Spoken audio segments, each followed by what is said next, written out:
Alors, Bezrat Hashem, Moadim le Simcha, Chagim Muzmanim le Sasson. Là, Baruch Hashem, Chol HaMoed, on est au 5e jour de Sukkot, qui est Aharon HaKohen.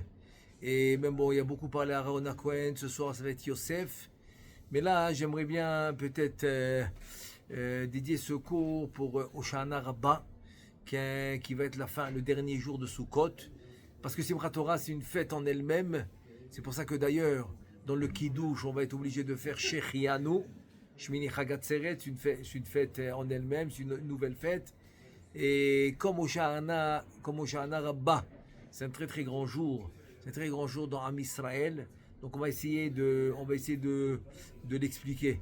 Bezrat Hashem, les Fiasod, selon le Zohar Kadosh et le Harizal Bezrat Hashem. Et avant ça, juste une parenthèse, parce qu'on me pose beaucoup la question par rapport à la quantité de, par exemple, de pain ou de maisonnotes ou de fruits, etc., qu'on peut manger sous la souka, ou qu'on doit manger sous la souka, ou bien qu'on peut manger en dehors de la souka. Donc, selon la khumra, si quelqu'un veut être mahmir, donc le Shulchan Aruch, il dit même un verre d'eau. Même un verre d'eau, on va le boire seulement dans la souka, tellement la kdusha, il y a de la kdusha. C'est bien de ne pas quitter la souka.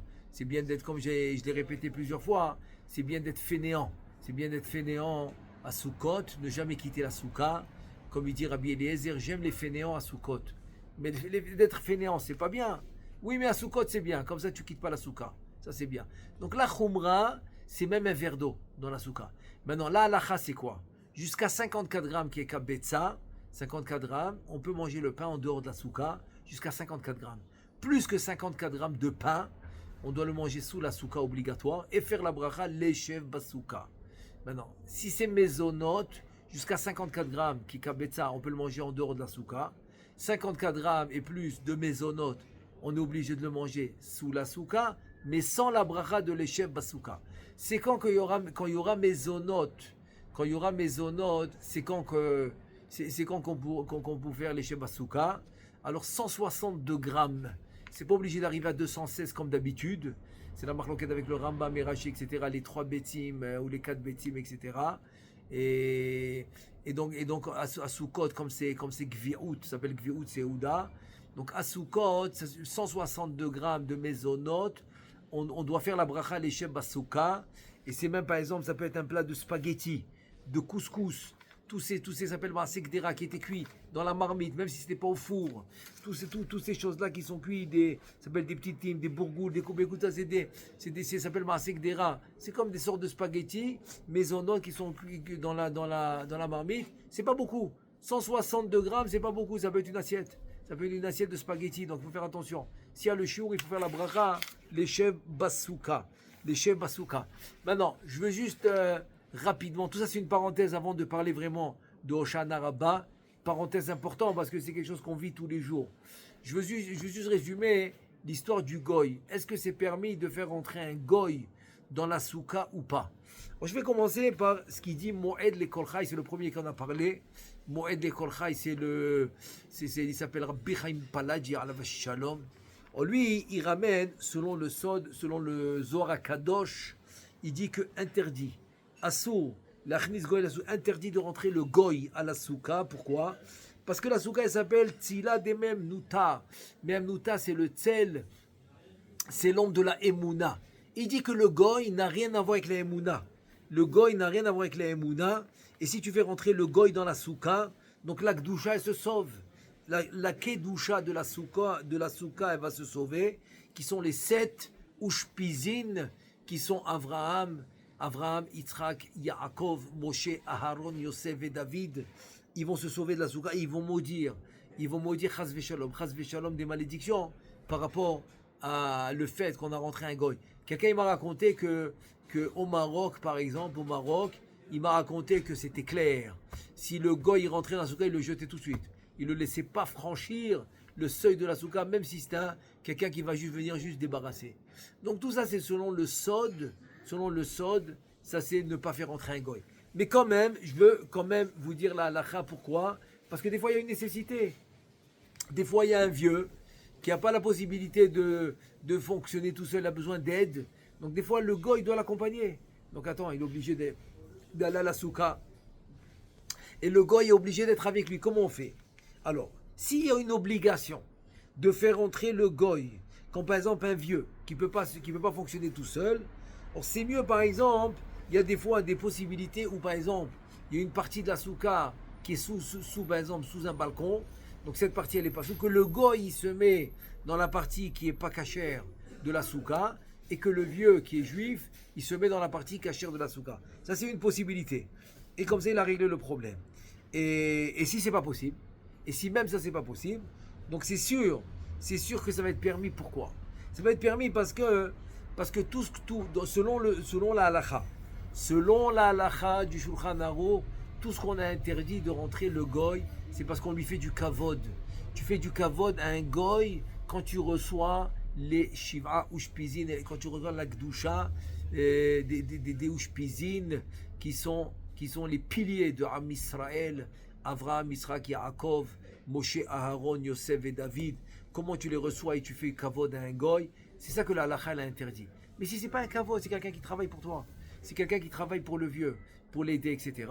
Donc dans un cas pareil, ça va être permis de rentrer le goy s'il n'y a pas le choix, parce qu'il n'y a pas d'endroit qui est pas sous pour la souka. Donc c'est comme si maintenant le vieux, il rentre avec un bâton.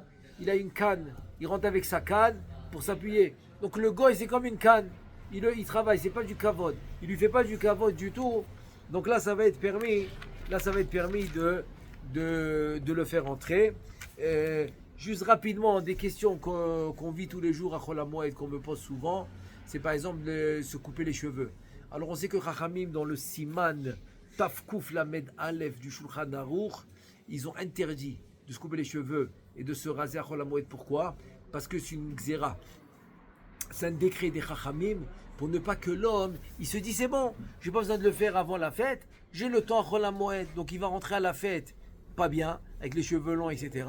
Donc ils ont interdit d'utiliser les Chol HaMoed pour faire ce qu'ils pouvaient faire avant la fête.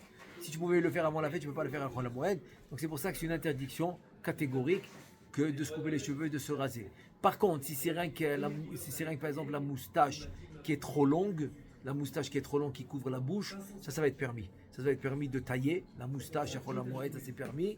C'est une nécessité. Parce que des fois ça dérange quand il fait les repas, etc., pour manger ou pour boire, ça c'est permis. Maintenant, si c'est un enfant qui a moins que 13 ans, c'est sûr que c'est permis, parce que tu ne peux pas dire qu'il y a un décret pour un enfant, ça c'est permis. Ou par exemple, il fait la halakha des 3 ans, on coupe les cheveux à 3 ans, le minag à Yerushalayim, c'est oui de faire la halakha. Ça veut dire quand l'enfant il a 3 ans, on peut le faire à Chol HaMoed parce qu'il y a beaucoup de simcha. On fait beaucoup de simcha, donc ça oui, on pourra lui couper les cheveux pour le Chol HaMoed. Et aussi, se couper les ongles, parce que c'est la touma, quand les ongles ils sont longs, c'est de la touma. Donc se couper les ongles aussi, on pourra le faire à Chol HaMoed. Repasser les habits aussi, c'est permis. De Chol HaMoed, c'est laver. Laver les habits, on ne peut pas. C'est-à-dire que tant qu'on a assez d'habits, pour la fête, et qu'on n'a pas besoin de les laver, donc c'est interdit de laver à Chol HaMoed. Mais s'il n'a plus de chemise par exemple, c'est les seuls qui lavaient, alors c'est sûr que ça va être permis de laver ce qu'il faut laver s'il n'en a pas. Maintenant s'il en a, c'est interdit, mais repasser, il n'y a pas de problème. Et donc voilà, c'est plus ou moins les questions jour qu'on me pose par rapport à Chol HaMoed. Donc c'est important de les connaître. Voilà, maintenant je vais passer au point principal qu'on doit parler maintenant, c'est au Sha'ana Rabbah. C'est-à-dire au Sha'ana Rabbah qui va être Be'ezrat Hashem demain soir, qui est un jour hyper important. Maintenant, juste pour donner un aperçu d'abord, je vais commencer par le Harizal. Qu'est-ce qu'il dit dans le Sha'ar HaKavanot? Donc le Harizal dans Sha'ar HaKavanot, qu'est-ce qu'il dit? Il dit que en fait au Sha'ana Rabbah, c'est la deuxième signature. Ça veut dire qu'on a eu la première signature après 40 jours, depuis Elul, avec les slichot, etc. Donc la première signature, c'est à Ne'ila. Ne'ila, comme son nom l'indique, Ne'ila, je ferme. C'est comme une serrure que je ferme. Noël, je ferme. Donc c'est une première signature qui va se faire. C'est une première signature qui va se faire à la Ne'ila. Très bien. Maintenant, il dit le Harizal, c'est pas fini. c'est pas fini. C'est une première signature, mais le décret, il n'est pas scellé. Il n'est pas scellé parce qu'on sait qu'on va décréter à Rosh Hashanah et on va signer à Kippour pour toute l'année. Et des fois, ça peut être pour plusieurs années en avant. Mais c'est pas scellé. Pourquoi? Je te dis parce que tu as jusqu'à Hoshana Rabbah pour Béhémet, pour sceller le décret. Et là, c'est la deuxième signature. Donc la deuxième signature va se faire à Hoshana Rabbah. Et c'est pour ça qu'on doit lire absolument. À Hoshana Rabbah, on doit lire absolument le livre de Devarim.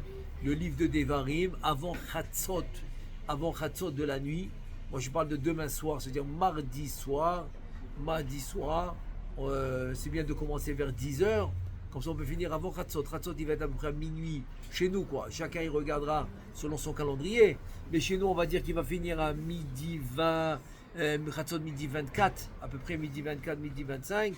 Donc, à peu près le temps qu'il faut pour finir le livre de Devarim. Donc, c'est Mishneh. Mishneh, c'est en rapport direct avec le Chotam. C'est la même Gematria, comme c'est dit le Sha'ar Kavanot. Donc, et le livre de Devarim, il s'appelle Mishneh Torah. Donc, Mishneh Torah, c'est pour adoucir le Chotam qui est la signature. La signature qui est la deuxième signature, et c'est pour ça qu'on dit Pitka Tava, donc Kaviachol. Kaviachol, le décret, qui est le Psakdin, le décret, va être donné au Bedin d'en haut. Donc, c'est ça maintenant. C'est ce qui nous dit le Harizal. C'est ce qui nous dit le Harizal dans le Sha'ar HaKavanot. C'est pour ça que Hoshana Rabbah il est très important. Et c'est pour ça qu'ils ont mis beaucoup de tfilot. Ils ont mis beaucoup de tfilot dans Hoshana Rabbah. Et le Ben Ishraï il dit que Hoshana, c'est 51. Hoshana, il te dit que c'est Hoshea. C'est-à-dire c'est une délivrance. C'est une Yeshua qui vient le 51. Na, c'est 51. Nun Aleph, c'est 51, qui vient le 51, qui est le 50e jour. C'est-à-dire on a depuis Rosh Chodesh Elul jusqu'à Kippour, on a 40 jours exactement. Et après tu as encore 11 jours, jusqu'à Hoshana Rabbah. Encore 11 jours jusqu'à Hoshana Rabbah, ça fait exactement 51. 51, et c'est le jour où finalement ça va être décrété. C'est pour ça que c'est un jour où on va passer la nuit réveillé. On va rajouter des tfilotes. Il y a beaucoup d'oshanot. Dans les akafot, au lieu d'en faire une comme tous les jours on fait une akafa. C'est-à-dire on tourne autour de la teva où il y a le Sefer Torah. On tourne une fois. Hoshana Rabbah, on va tourner 7 fois pour rajouter beaucoup de tfilotes, le maximum de tfilotes. Et là, le Sha'ar HaKavanot, il ramène une histoire. C'est qu'ils avaient l'habitude. Aujourd'hui, on ne fait pas ça, mais à l'époque, ils avaient l'habitude de monter dans le toit à Chatzot. C'est-à-dire, c'est à peu près après les 6 premières heures de la nuit, quand tu comptes de Tzet HaKochavim, de la sortie des étoiles jusqu'à 6 heures. Zmaniyot, ça fait Chatzot. Et là, ils montaient dans le toit où il y avait la lumière de la lune. Pas de lumière de la ville ou des lumières électriques, non. Ils étaient mamash, où ils allaient par exemple dans la forêt, quelque part où il y avait la lumière de la lune. Et là, ils vérifiaient par rapport à l'ombre qui reflétait de son corps avec la lumière de la lune. Et c'est comme ça qu'ils voyaient qu'est-ce qu'il allait passer dans l'année. Et voilà qu'un jour, il y en a un, il n'a pas vu l'ombre. Donc il était inquiet. Il est retourné à la souka. Il a prié toute la nuit. Et là, on lui a annoncé que Baruch Hashem, le décret a été effacé. Le décret a été annulé grâce à la tfila qu'il a fait à Hoshana Rabbah. Donc c'est une nuit importante de ne pas la perdre, chas v'shalom, dans des choses inutiles et de l'utiliser pour justement améliorer son décret et pour avoir encore un meilleur décret qui Bezat Hashem, qui va être que bon pour toute l'année et pour toutes les années à venir, Be'ezrat Hashem. Juste une parenthèse par rapport à Chol HaMoed qui est bien de savoir, très bien de savoir, et c'est une très très grande ségoula pour la Parnassa. C'est quoi? C'est que Chachamim, ils ont dit que les Yamim Tovim, les Yom Tov et Chol HaMoed ont été donnés pour étudier la Torah.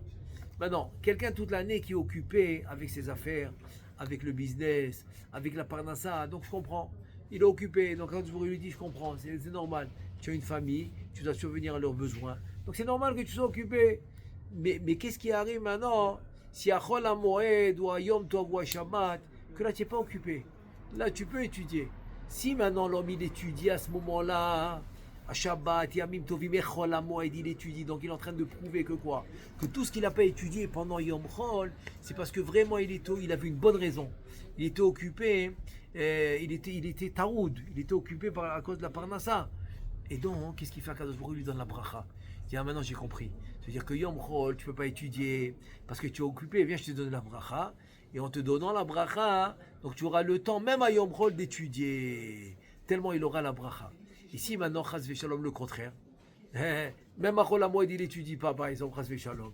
Il dit, attends, je ne comprends pas. Alors, Yom Chol, tu dis que tu es occupé à cause de la parnassa. Chol HaMoed, tu n'es pas occupé. Alors, pourquoi tu n'étudies pas? Donc Chas Veshalom, c'est le contraire. Pour ça, il faut prendre ça comme, une très très grande ségoula et d'étudier le maximum. Shabbat, Yom Tov, Chol HaMoed, comme ça la bracha elle sera énorme.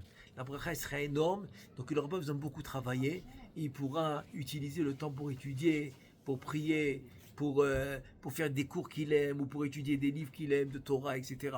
Be'ezrat Hashem. Bon, c'est rien qu'une parenthèse pour cette sgoula extraordinaire.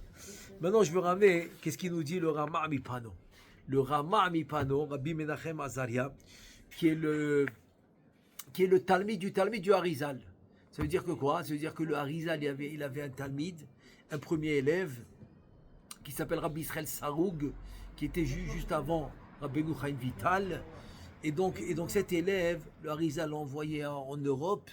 Et de cet élève qui s'appelle Rabbi Israël Saroug, toute la Kabbalah en Europe, elle a jailli grâce à lui. Et un de ses Talmidim, c'était Rabbi Menachem Azaria Mipano. Il y avait un autre Talmid qui s'appelle Megalé Amukot, qui était l'arrière-grand-père de Rabbi Yonatan Ebeshitz. C'est pour ça que Rabbi Yonatan Ebeshitz, sur son arrière-grand-père, il dit, c'était le Péchelishi du Harizal, la troisième bouche du Harizal. Pourquoi? Parce que le Harizal l'a enseigné à Rabbi Israël Saroug, Rabbi Israël l'a enseigné à Rabbi Yonatan Ebeshitz, donc comme c'est la troisième paix, la troisième bouche du Harizal. Donc ça c'est à peu près la période de Megalé Amukot, de Rabbi Menachem Azaria Mipano, qu'ils ont reçu de l'élève du Harizal. Il dit une chose incroyable. Il dit, viens on compte les heures à partir de Rosh Hashanah à partir de Rosh Hashanah jusqu'à Hoshana Rabbah, qui est mardi soir, jusqu'à Chatzot. Parce que Chatzot, on doit finir Mishneh Torah. Et ça, c'est les heures qu'on doit faire tchouva. Comme on a vu dans l'histoire avec Rabbeinu Chaim Vital, qu'il a vu à Chatzot qui n'avait pas son nom. Donc il a prié toute la nuit. Donc après, il pourra prier toute la nuit, ça c'est sûr. Il n'y a pas de souci. Mais les Khatrila, a priori, il doit faire tchouva jusqu'à Chatzot. Si tu comptes maintenant les heures depuis le début de Rosh Hashanah, chaque jour c'est 24 heures, jusqu'à la 6e heure à Hoshana Rabbah, tu trouves exactement ta poule qui est 486 heures. 486 heures, ces 486 heures, c'est là où Am Israël ils vont faire tchouva, et ils font des ma'asim tovim et des mitzvot, etc. pendant 486 heures. Parce que tu as les 10 jours de pénitence. Donc là, tout le monde fait tchouva, c'est Aseret Tchouva, et 10 jours de pénitence. Ensuite, il y a les jours entre Kippour et Sukkot. Tout le monde est occupé, faire la souka, acheter les 4 espèces, Arba Tamene, il prépare la fête, il achète pour la fête, il rend heureux sa famille, sa femme, ses enfants, etc. Donc, il est occupé des mitzvot. Après la fête, elle arrive. Tous les jours, il se lève. Tu as Moussaf, tu as Shahri, tu as la mitzvah d'Arba Taminim, tu as la mitzvah de Ushpizin, etc. Plein de mitzvot pendant 486 heures. 486 heures, il te dit, c'est ça que David Ameler, il nous dit dans le Tehillim 150. Le Tehillim, le dernier chapitre de Tehillim, dans le 4e pasouk, il dit Alléluia, Betof ou Machol. Loué Hachem, Betof. C'est quoi Betof? Tov, c'est exactement 486 heures. 486, c'est la Gematria Betof. Betof, c'est 400. Donc c'est un remez. C'est une allusion aux 486 heures. Donc, loue Hachem à Hoshana Rabbah avec tes 486 heures que tu as passées de Torah, de mitzvot, de Gdusha, etc., etc. Sheba T'es allé Hachem, donc tu vas louer Hachem avant. C'est-à-dire que quand tu arrives au Hoshana Rabbah, tu arrives avec un paquet plein. Le paquet, il a 486 heures de Torah, de mitzvot sans fin. Plein de mitzvot qu'on ne peut même pas les compter. Tellement il y en a, depuis Rosh Hashanah jusqu'à Hoshana Rabbah. Tu viens avec tout ce paquet, tu viens et tu vas louer Hachem pendant 480, et tu vas louer Hachem à Hoshana Rabbah avec les 486 heures. Et qu'est-ce qui se passe si tu viens comme ça? Si tu viens avec ce paquet des 486 heures, il te dit toutes les fautes vont être annulées. Et donc si toutes les fautes sont annulées, donc quoi? Ça veut dire que quoi? Ça veut dire que les fautes vont se transformer en mitzvot. Pourquoi? Parce que dans la fin de la Gemara de Yoma, il nous dit que les donotes, les fautes, se transforment en shgagot. C'est comme par inadvertance. Et ça c'est à Rosh Hashanah Kippour. Parce qu'il y a la crainte du din, etc. Par contre, à Sukkot, Vesamarta bechagecha, Simchat bet Hashoeva, Zman Simchatenu, c'est le temps de la Simcha à Sukkot. Alors, le temps de la Simcha, les averot, les donotes qui sont les averot, se transforment en mitzvot. Donc, c'est pour ça que tout est annulé. On ne lui mentionne même pas les averot. Donc, tout est annulé grâce aux 486 heures qu'il amène avec lui à Hoshana Rabbah. Évidemment, on a dit qu'il peut continuer toute la nuit, bien sûr. Mais on veut maintenant qu'il amène jusqu'à Chatzot les 486 heures remplies de mitzvot et de Torah, etc. Et maintenant, c'est pour cela que la Torah, comment elle commence? Bereshit. Et on finit la Torah à Simchat Torah. Donc, comment elle finit? Les Ene Kol Israël, avec un Lamed. Donc, Bereshit, ça commence avec un Bet. Lamed, c'est la fin de la Torah. Donc il te dit, si je remplis la lettre, comment je remplis la lettre? Comment j'écris bet? Bet, il s'écrit bet, yutaf. Ça fait 412. Lamed, comment il s'écrit Lamed? Lamed même dalet. Lamed même dalet, combien ça fait? 74. 74 et 412, ça fait exactement 486. C'est la Torah. C'est la Torah. Pourquoi? Parce que c'est vrai que dans la vie, il y a la famille, Baruch Hashem, il y a les amis, etc. C'est vrai. Mais après 120 ans, ils accompagnent l'homme jusqu'à la tombe. Pas plus que ça. C'est qui va accompagner l'homme après la tombe? Quand la Neshama va monter en haut, qu'elle va se mettre devant le Beddin pour le juger, qui va l'accompagner? Que la Torah. Il n'y a que la Torah et les mitzvot qui vont accompagner l'homme depuis le décès jusqu'à Triat HaMetim, inclus Triat HaMetim. Quand il va se mettre devant les juges en haut, et les juges d'en haut, il faut savoir. Les juges d'en haut, il faut savoir que c'est des contemporains, que aussi ils ont vécu dans la même génération. Pourquoi? Parce qu'on ne peut pas se faire juger par des chachamim qui ont vécu dans une génération qui n'ont rien à voir avec la nôtre. Par exemple, tu prends un Tana qui a vécu dans une génération qui a rien à voir avec la nôtre. Il ne peut pas juger quelqu'un qui a vécu dans une génération comme la nôtre. Parce qu'il faut des chachamim qui ont vécu dans une génération comme la nôtre et qui ont vécu ce qu'on a vécu et quand même ils étaient tzaddik. C'est eux qui nous jugent. Et là, il te dit, la Torah, elle l'accompagne dans le jugement. Elle l'accompagne là où il va. Elle l'accompagne tout le temps jusqu'à Triat HaMetim. Donc, jusqu'à Triat HaMetim, c'est la Torah qui va accompagner l'homme. C'est elle qui va l'accompagner. C'est pour ça que quand Shmuel HaNavi, Shaoul HaMelech, qu'il avait peur d'aller en guerre, et que Shmuel HaNavi a déjà été niftar, il nous dit le pasouk, il voulait le monter Be'ov. C'est-à-dire qu'il est parti chez une sorcière pour monter Shmuel HaNavi Be'ov, qui est interdit de faire. Et donc il l'a fait parce qu'il avait peur. Et quand Shmuel, on est venu le chercher, il a pensé qu'on allait le faire juger. Qu'est-ce qu'il fait Shmuel?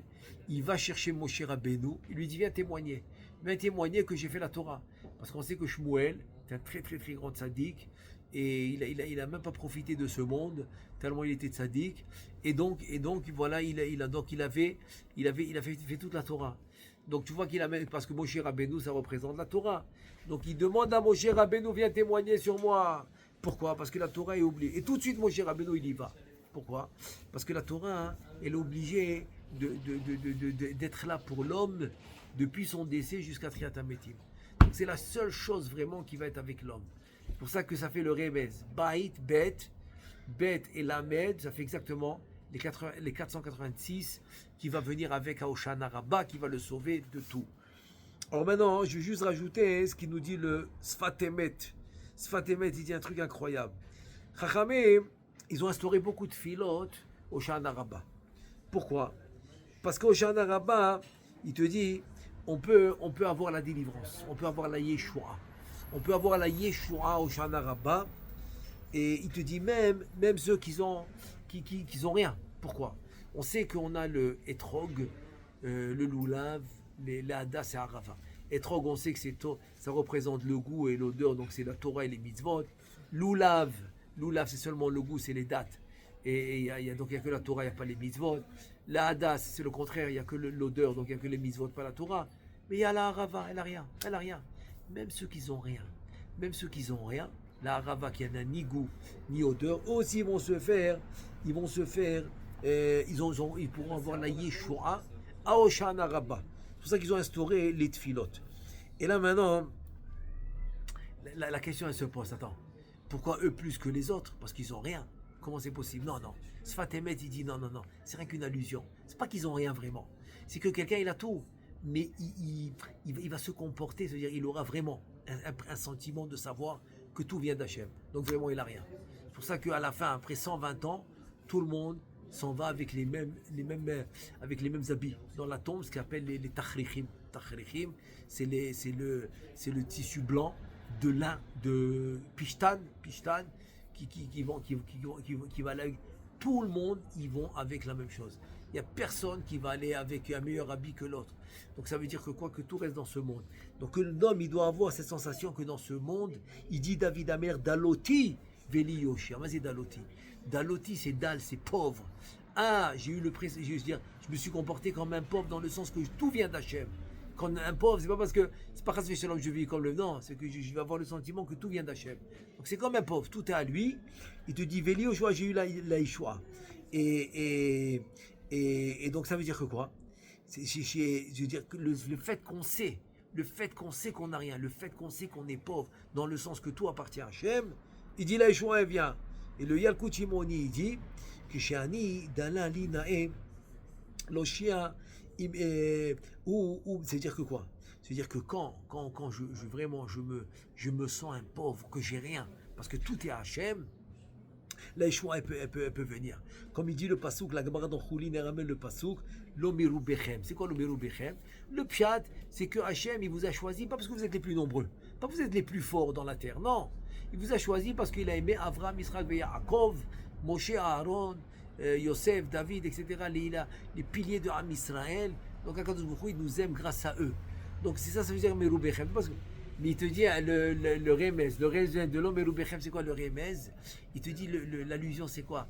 C'est pas parce que vous êtes nombreux, c'est pas parce que tu te sens important, que je vais t'amener la Yeshua. Non, c'est parce que tu te rabaisses et tu penses que tu es rien. Là, je t'amène la Yeshua. C'est comme Moshe Rabbeinu, il a dit Vanachnouma, on n'est rien du tout. Alors que le Chida il dit, quand Moshe il dit, le Passouk il dit que Moshe Anam Meod, il est très très très humble. Il dit le mot Meod, c'est les Rachetevon mi Avram ve David. Il est plus que Avram, parce que Avram il a dit Afar va faire. C'est quand même quelque chose, c'est de la poussière, c'est quelque chose. David a dit Tola'ad velo ish, c'est une vermine, c'est quelque chose. Moshe il a dit Vanachnouma, on n'est rien du tout. C'est-à-dire quand l'homme il arrive à cette conscience, à cette prise de conscience qu'il est rien du tout, qu'il est rien, il te dit là il t'amène la Yeshua. Un truc incroyable. Et moi je pense qu'on voit ça dans le Hallel. Il y a deux notions dans le Hallel qu'on voit. Odecha ke'anitani bati le Yeshua.